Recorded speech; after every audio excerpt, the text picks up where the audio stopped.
Shrieks and hoots filled the jungle canopy.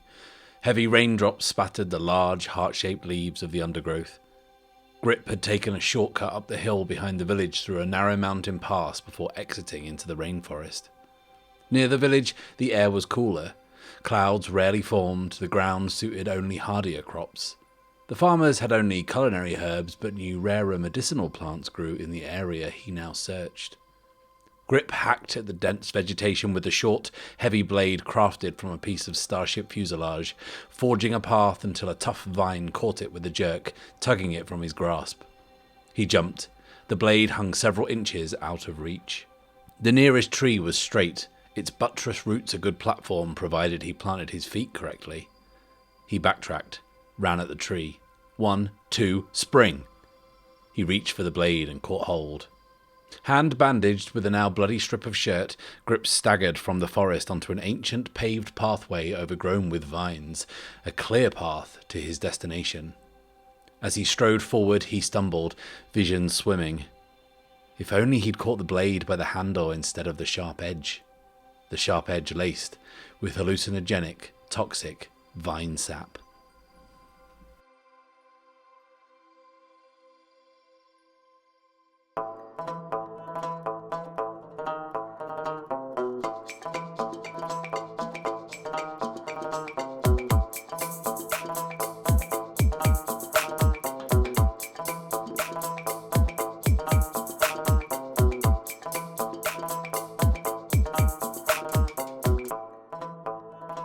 Hello and welcome to The Bad Spot, an actual play podcast where I, Matt Risby, and I alone am playing through Ironsworn Starforged. This week's Tale from the Drift was from Rex Dean, who is the author behind the Synthesis Weave space opera trilogy of books. And a huge thanks to Rex for sending that in. You can find a link to all his work in the description below, and I thoroughly recommend that you do.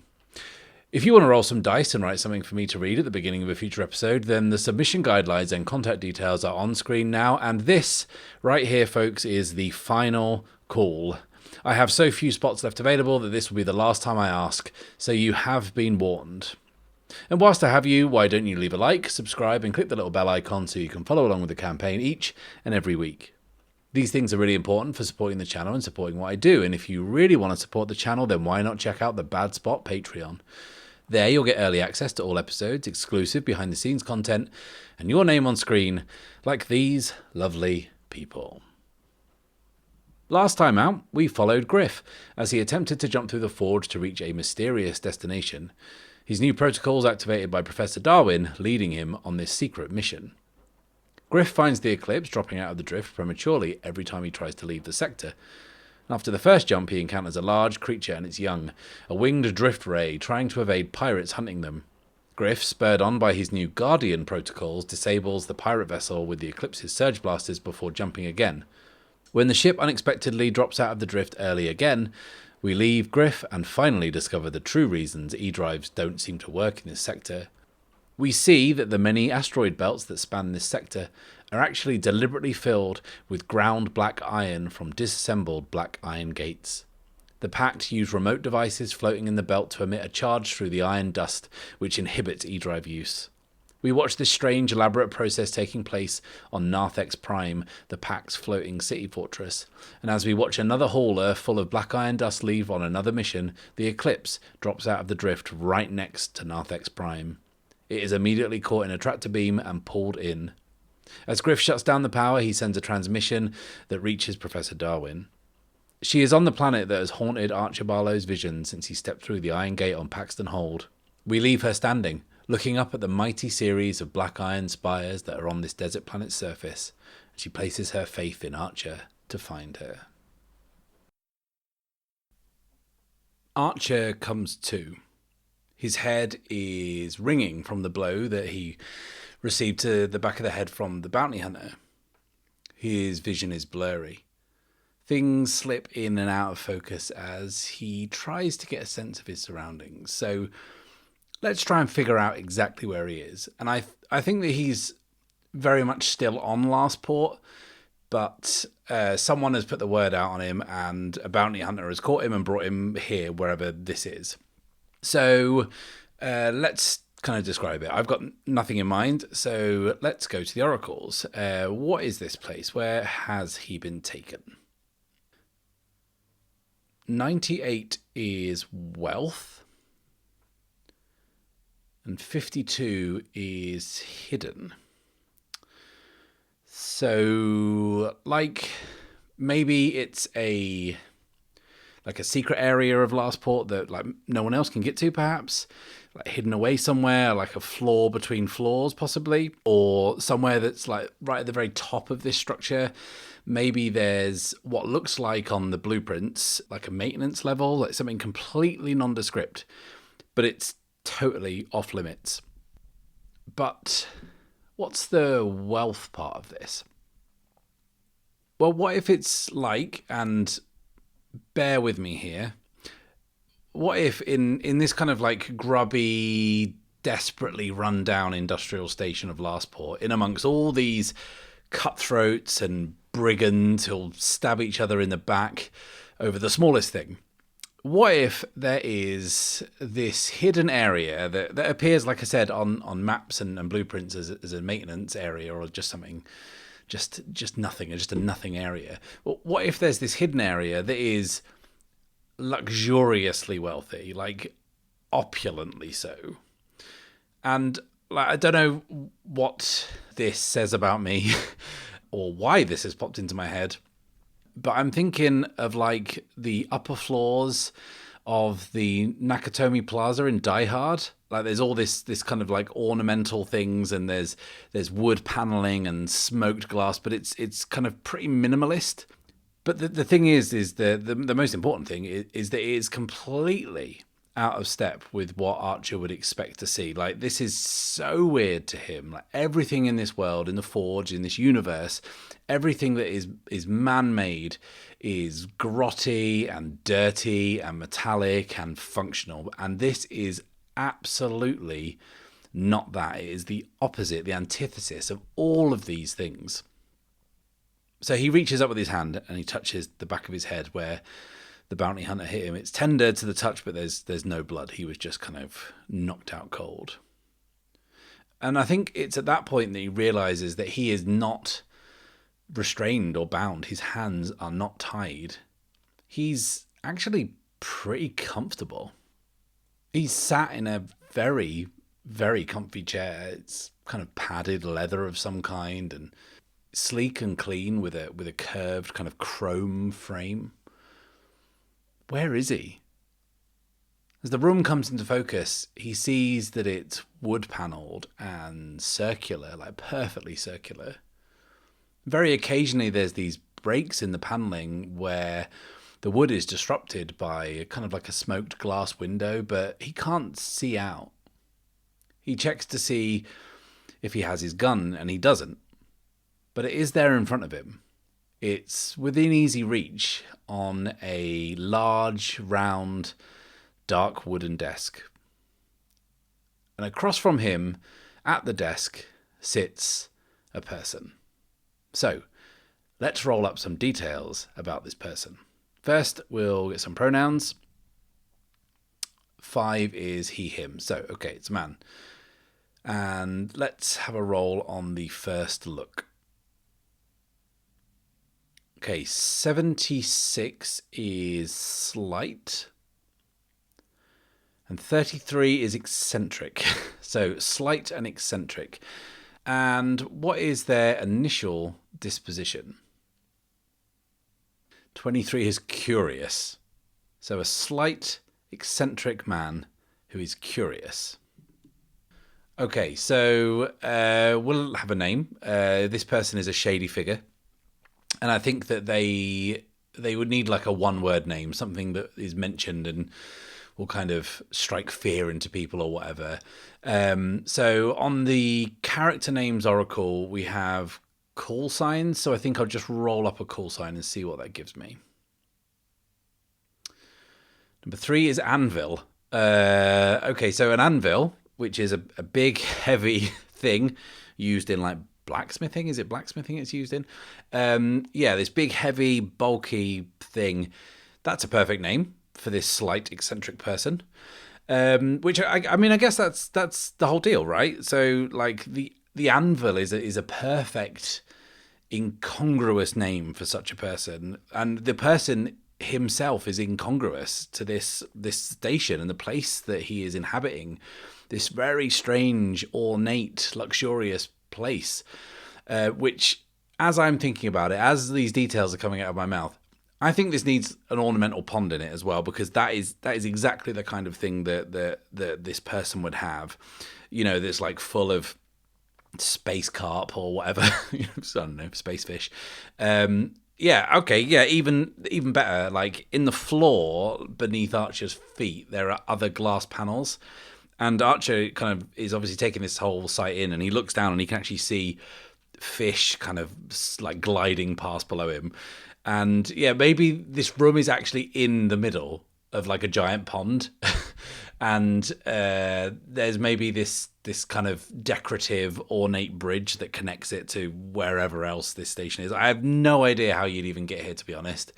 I think this place has to be totally inaccessible, completely squirreled away, somewhere super, super secret that you just can't reach, like very high security, a very weird place.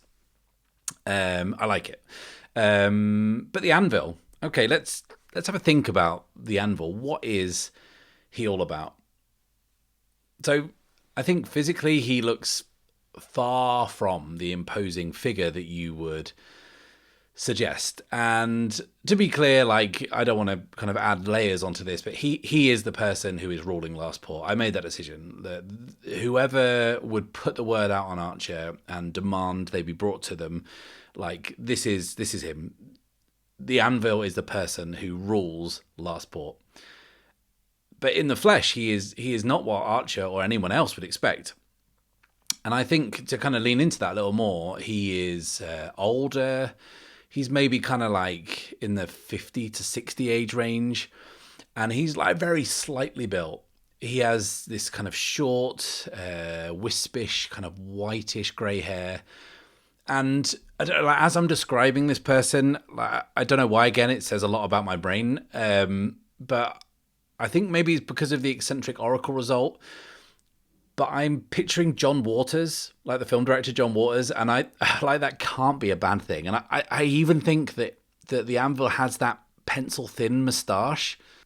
Like he's not physically imposing, but I think that there is something really deeply sinister about him, something kind of behind the aisle, something behind this curious, disarming smile, something that is gently unnerving or disquieting, and something that like in the flesh, sat across from a desk, is actually kind of quite frightening.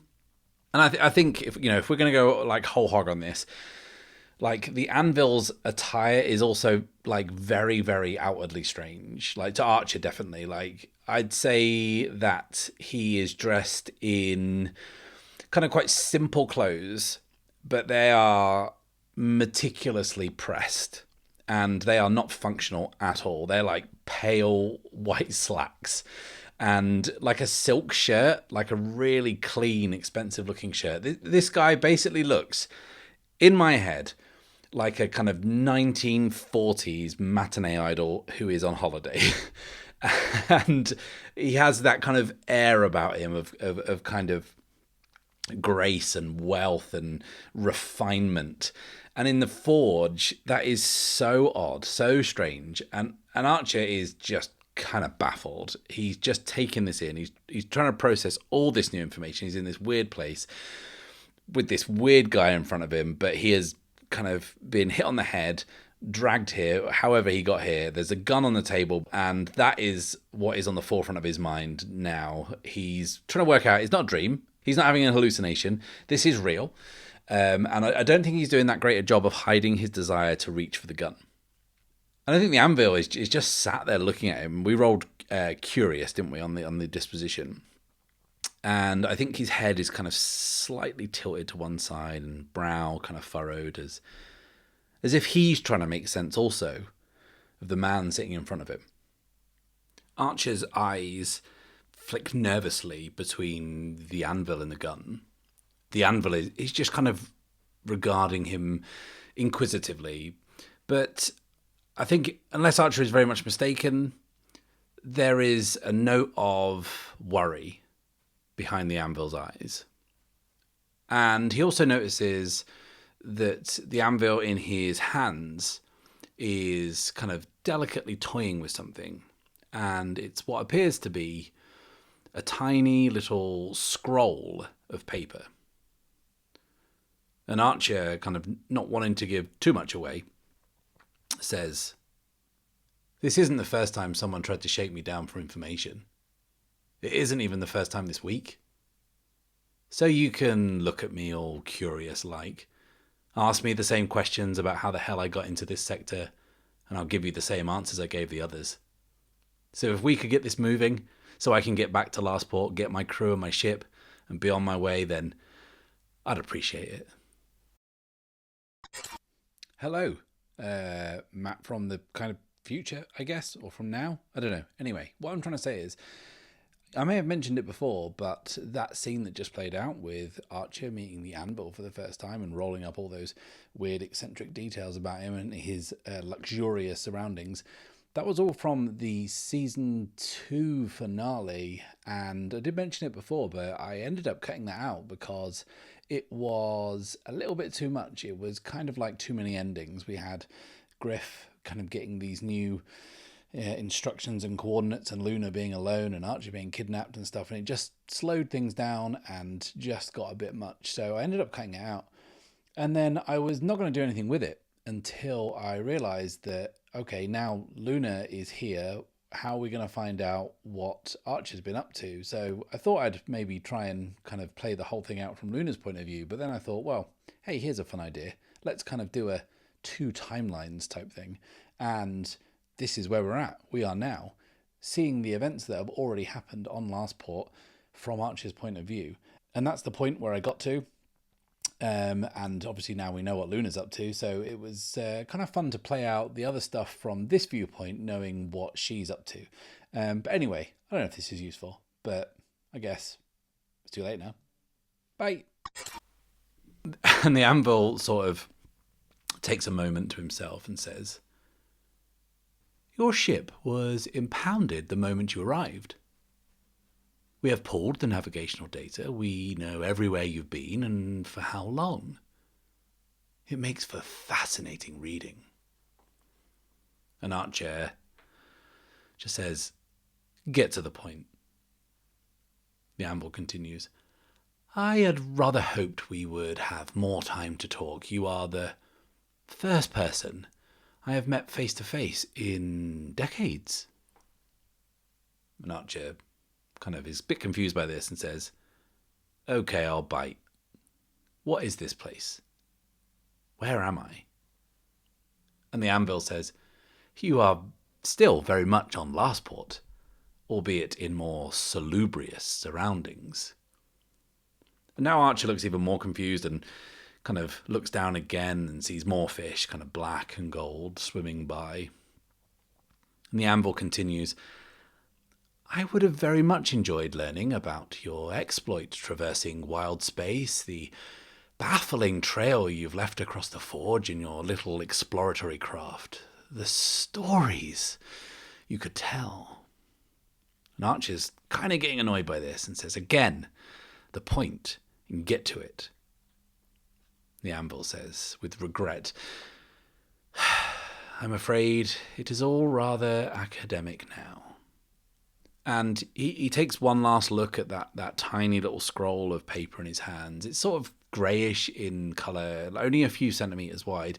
And it's sort of like ticker tape, I think. The sort that would kind of send a coded message maybe, and it's got something punched on it. It looks like he's feeling it more than kind of reading it, or maybe both. And he's kind of deciphered it and is kind of finished with it. And he says, "After decades of neutrality agreements, of keeping their distance, leaving us to our own devices, free from their prying eyes, the Pact are here." And then he rolls the ticker tape up and he touches like an invisible panel on the desk in front of him. It's just smooth, but he touches something and a small hole appears. He rolls the tape up and slides it into the hole, and there's this brief flash, and then a wisp of smoke rises from the hole, which then closes again. And the anvil says, looking Archer right in the eye, "I suspect they would be rather keen to speak with you."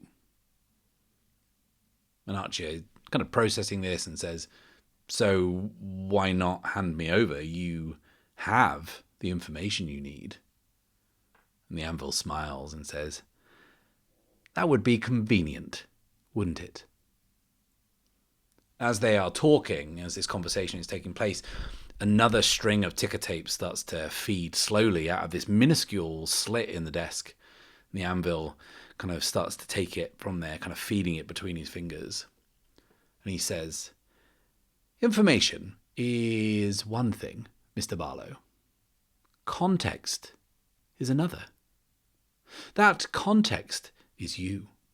And you sitting here, the first person I have met face to face in years, represent perhaps the nearest thing to hope I have ever known." And I think before Archer can tell him to get to the point again, he continues. "For the past 20 years, the Pact has strangled the life out of this sector. The clans were oppressive, fighting their endless war over scraps of land and meagre resources. At first we were delighted the Pact drove them out, but the cruelty with which they have kept us shackled has no equal. No one can leave this sector. The clan's blockade won't let anyone in. We have been searching for years, looking for alternative methods to bring them down. And we thought we had something, but you already know that plan has fallen foul of fate." And Archer thinks for a second and says, "The bioweapon? That was you?" And the anvil nods and says, "So close." And now the ticker tape has finished coming through the slot in the desk, and he reads the last of it quickly, and a wry smile spreads slowly across his face, and he says, "Like I say, it's all academic now. Our friends from the Pact have not received a welcome befitting of their status." And he keeps reading what appears to be quite a long message, and a spread of surprise crosses his face as he says, "But you will be pleased to know that your little exploratory ship has slipped the net." Archer can't help but hide his smile at the thought of Luna's escape. And the anvil continues, says, "I feel I may have somewhat underestimated your companion." And Archer says, kind of like almost with like a note of pride, "She finds a way." The anvil once again feeds the message into the hole where it is vaporized in a flash. He pushes another spot on his desk, and this kind of clockwork dial rises up from the flat surface, and he ticks it round like he's almost like he's putting a combination into a safe, and then pushes it down again.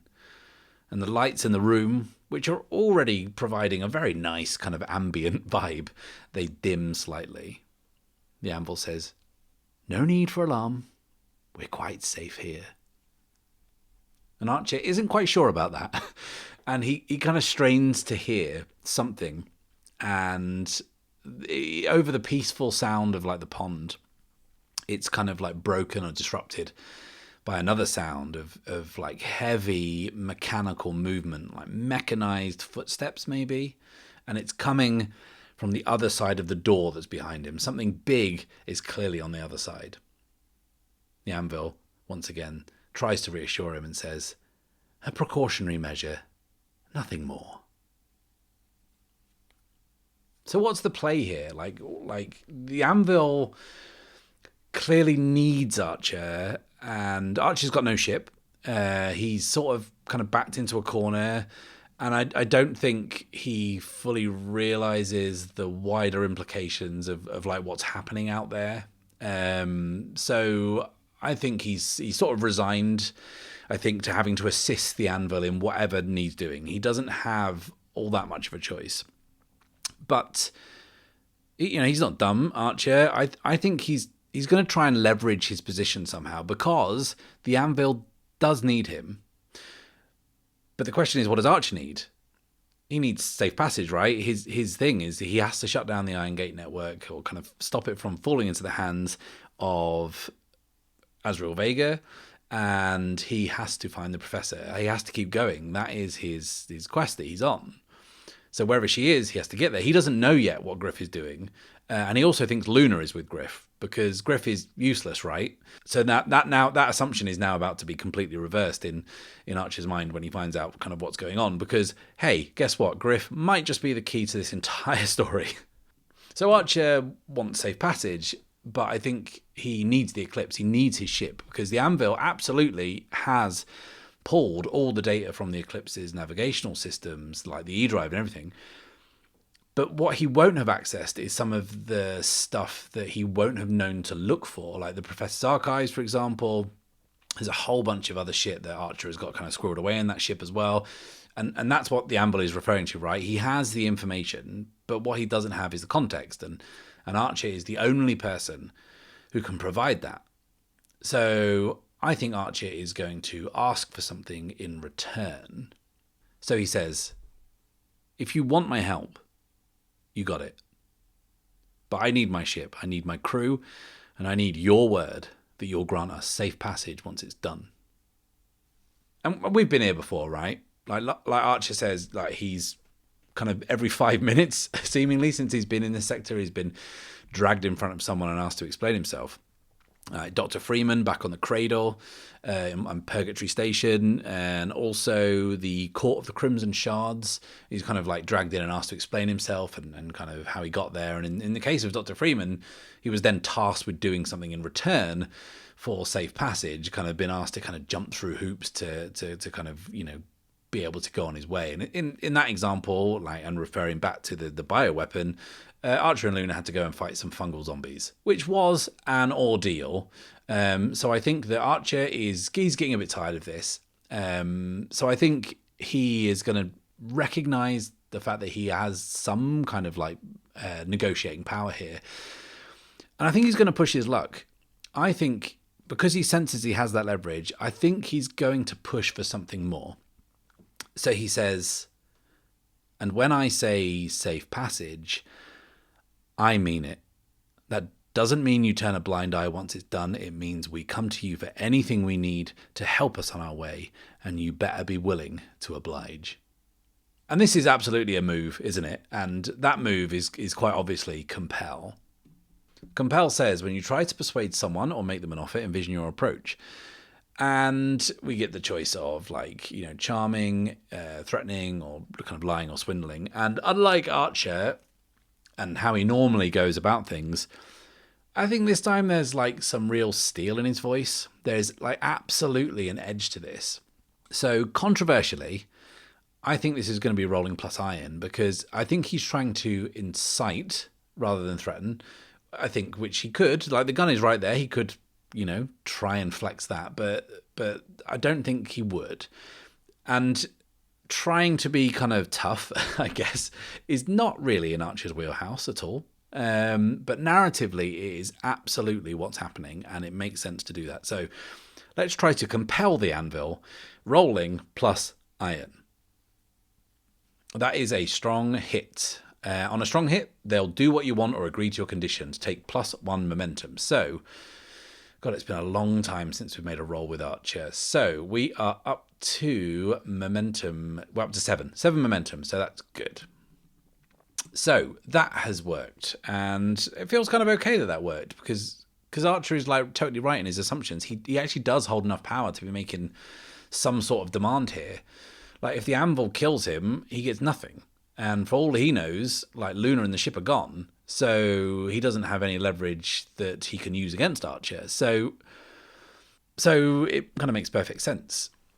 So the Anvil is kind of sitting silently, and has sat and kind of heard out Archer's proposal, if you can call it a proposal.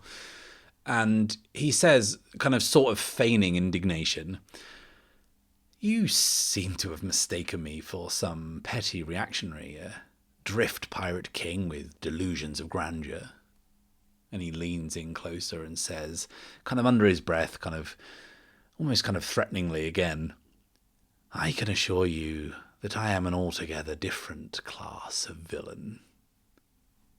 And Archer is kind of transfixed by this guy. Like, he's so unnerving in this really sort of genteel way. Like, how he rose to this position of power and influence, Archer just has no idea. And I think, like, I don't think he really wants to know, frankly, because it's probably quite bad.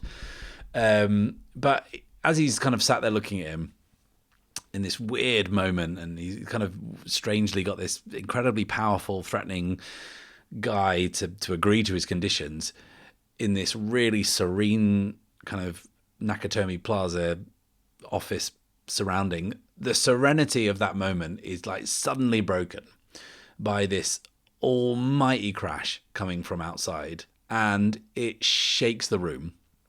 And Archer reaches for the table or the desk in front of him to kind of steady himself, and instinctively reaches for the gun too. And he kind of catches a glimpse of the Anvil, who he just kind of furrows his brow, and that is, in the Anvil's mind, what passes for concern.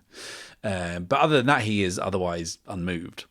And Archer kind of unholsters his gun and spins around to face the door where the noise came from. He hears that mechanical noise again coming from outside, whirring and grinding, and the sounds of like heavy metal shifting ominously on the other side of the door.